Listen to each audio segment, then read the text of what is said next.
Di video Sila kali ini kita akan ngomongin kelemahan terbesar Presiden Prabowo.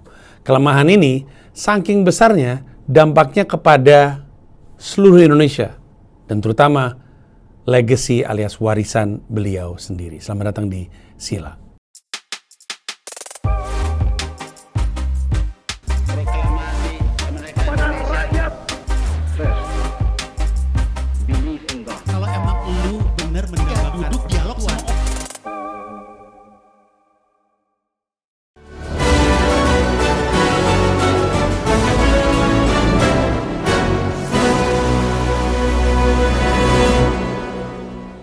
Sebenarnya makin kesini makin kelihatan bahwa Pak Prabowo ini sangat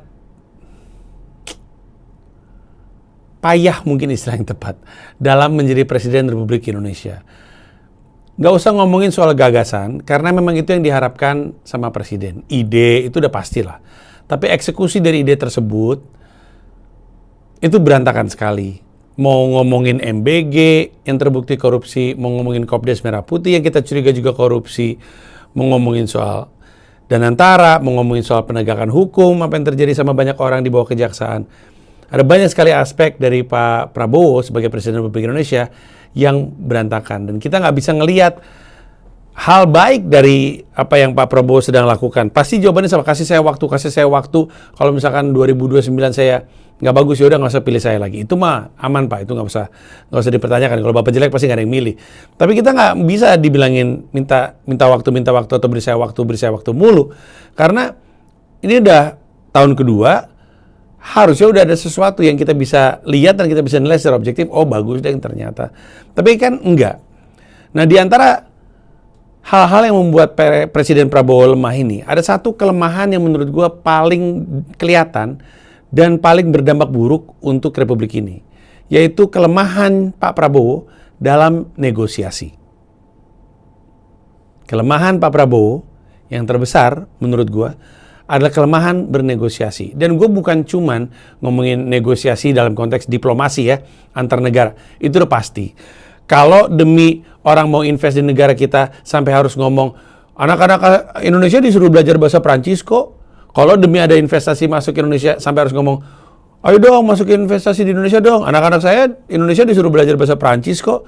Kalau misalnya demi Amerika baik sama Indonesia dan melakukan investasi di Indonesia sampai mau disuruh megangin map, itu nggak bisa diplomasi namanya. Nggak punya skillnya. Kalau punya skill nggak akan sampai kayak gitu, sampai ayo dong invest dong, anak-anak saya belajar bahasa Prancis loh. Ayo dong invest dong, anak-anak saya belajar bahasa Portugis loh. Kalau sampai gitu cara yang bisa dilakukan nggak bisa diplomasi itu namanya. Dan buruknya pemerintahan Prabowo dari sisi diplomasi udah diangkat sama banyak orang, bahkan di Sila juga dibahas beberapa kali karena Menteri Sugiono itu tampak sangat-sangat lemah sebagai Menteri Luar Negeri dibandingin semua Menteri-Menteri Luar Negeri yang pernah Indonesia miliki. Bahkan saking lemahnya dia sampai harus disupport 3 wamen untuk mendukung pekerjaan dia sebagai Menteri Luar Negeri karena dia nggak kompeten, jadi butuh support banyak orang. Bukan cuma itu, walaupun ada kaitannya. Kelemahan Pak Prabowo dalam bernegosiasi yang lagi gue maksud adalah negosiasi politik. Namanya presiden terpilih, sangat lazim untuk dia berterima kasih kepada pendukungnya dalam bentuk memberi jabatan. Tapi menjadi Presiden Republik Indonesia, pilih-pilih juga kan. Mana yang mau dikasih kepada mitra politiknya, mana yang mau dikasih kepada orang-orang yang kompeten. Sekarang yang terjadi adalah bukan cuman itu diberikan kepada orang-orang yang kompeten, orang-orang ini kemudian rangkap jabatan dan membuat jadi bahaya performa dari kementerian dan lembaganya sendiri. Gue mau meng-highlight sejumlah wakil menteri yang merangkap jadi komisaris BUMN. Ini udah dilarang sama Mahkamah Konstitusi. Mereka melarang wakil menteri menjabat komisaris di perusahaan BUMN lewat putusan MK nomor 128/PUU 23/2025. Dilarang. Tapi sampai dengan sekarang ada sejumlah wakil menteri, bahkan kalau nggak salah Transparency International Indonesia mencatat sedikitnya 30 menteri ngerangkap jabatan sebagai komisaris BUMN. sampai dengan akhir Juni 2026. Gue baca satu persatu. Sudaryono, Wamen Pertanian, itu Komisaris Utama PT Pupuk Indonesia. Giring Ganesa, Wamen Kebudayaan, adalah Komisaris PT Garuda Maintenance Facility Aero Tbk.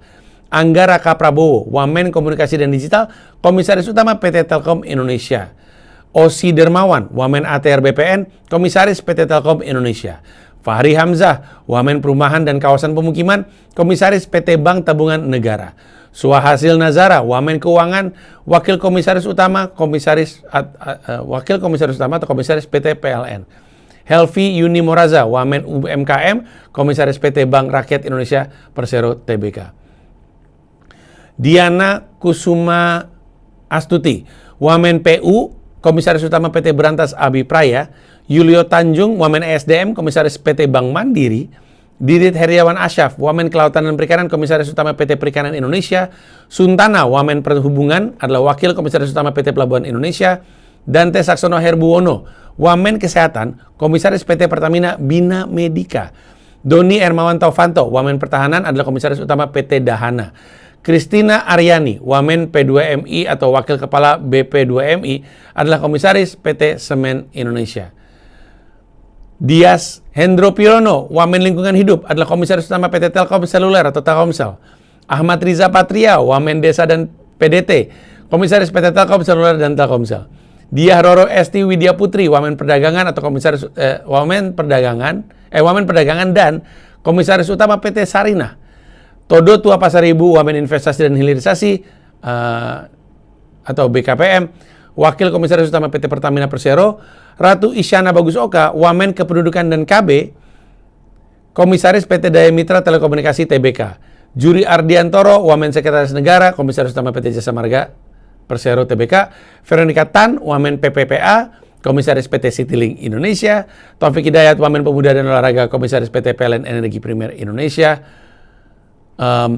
Arif Hafaz Ugroseno, Wamen Luar Negeri, Komisaris PT Pertamina International Shipping. Stella Christie, Wamen Pendidikan Tinggi Sains dan Teknologi, Komisaris PT Pertamina Hulu Energi. Bambang Eko Suharyanto, Wamen Sekretaris Negara, Komisaris PT PLN. Faisal Riza, Wamen Perindustrian, Komisaris Utama PT Pertamina Gas. Iren Umar, Wamen Ekonomi Kreatif, Komisaris PT Pertamina Gas. Armanta Kristiawan Nasir, Wamen Luar Negeri, Komisaris PT PLN Indonesia Power.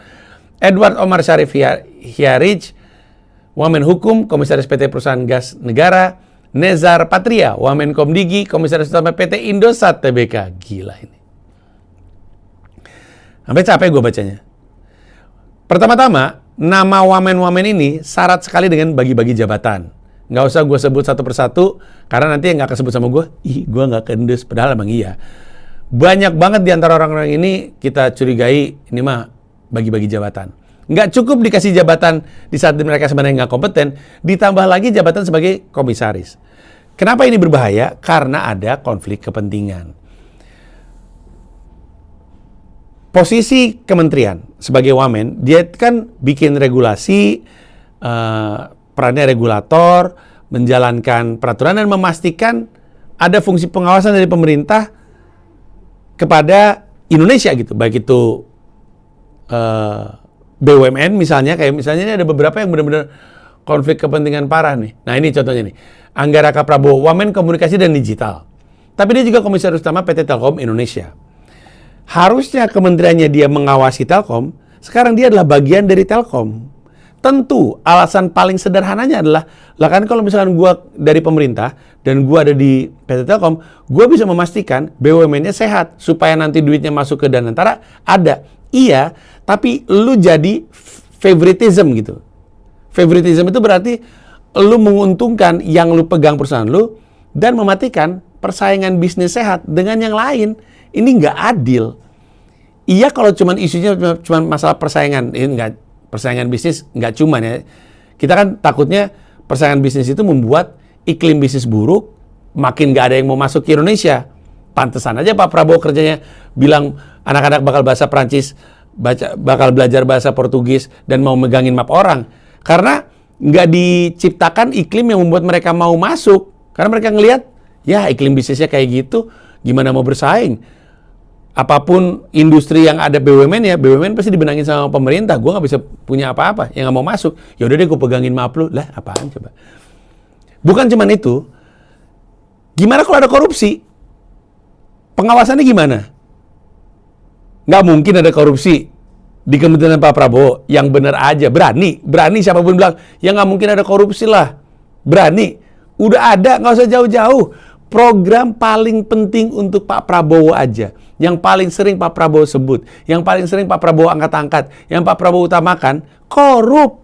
Karena apa? Naruh orang nggak kompeten. Ahli hama disuruh ngurus gizi nasional.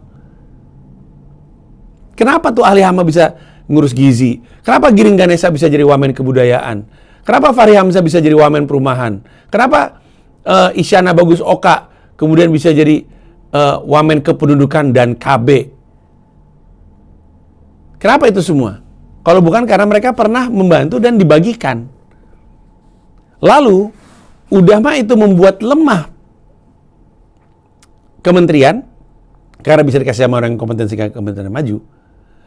Mereka dikasih posisi di komisaris yang membuka peluang untuk kejahatan terjadi. Gara-gara apa? Gara-gara lemah. Kayak nggak bisa nego gitu. Kayak nggak ada cara lain untuk negosiasi kantong-kantong politik dan orang-orang yang ngebantu selain bagi-bagi jabatan. Kalau misalkan kerja bagi-bagi jabatan, isinya nggak kompeten di segala sektor, berantakan di segala sektor. Contoh paling dekat, BGN. Dan kita nggak usah ngomongin itu doang, ini masih ada lagi. Nih, Ginka Febrianti, ex tim ses Prabowo Gibran, diangkat jadi komisaris Pertamina, usianya 28 tahun. Relawan tim ses Prabowo Gibran 2024, komisaris PT Pertamina Retail sekarang. Gimana coba?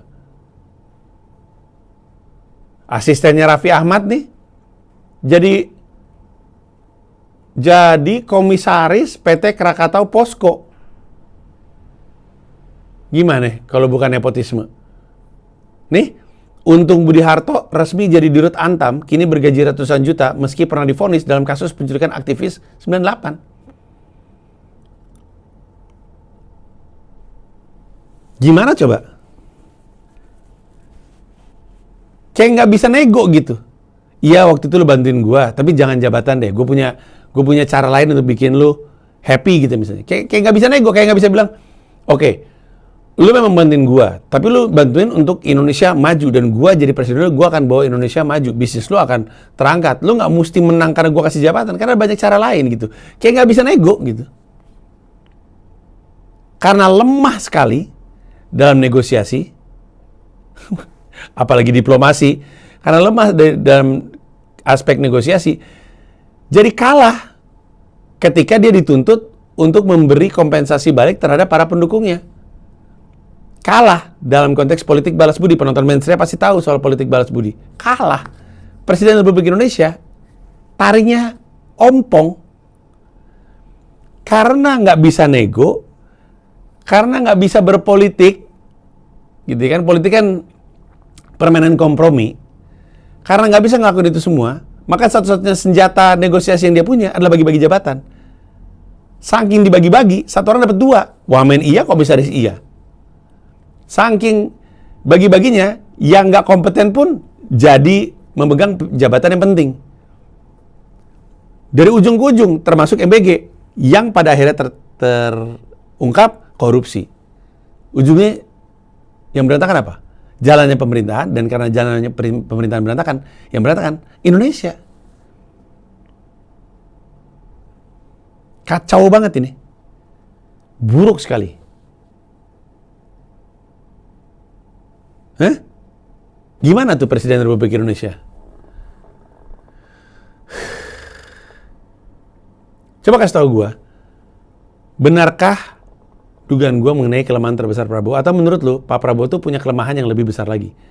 Coba kasih tahu di kolom komentar, sekalian kasih tahu apakah sila ini layak dirilis untuk umum atau tidak. Kalau menurut lu ini penting diketahui banyak orang, bilang rilis, nanti akan gue rilis. Kalau enggak, kita tahan untuk para member.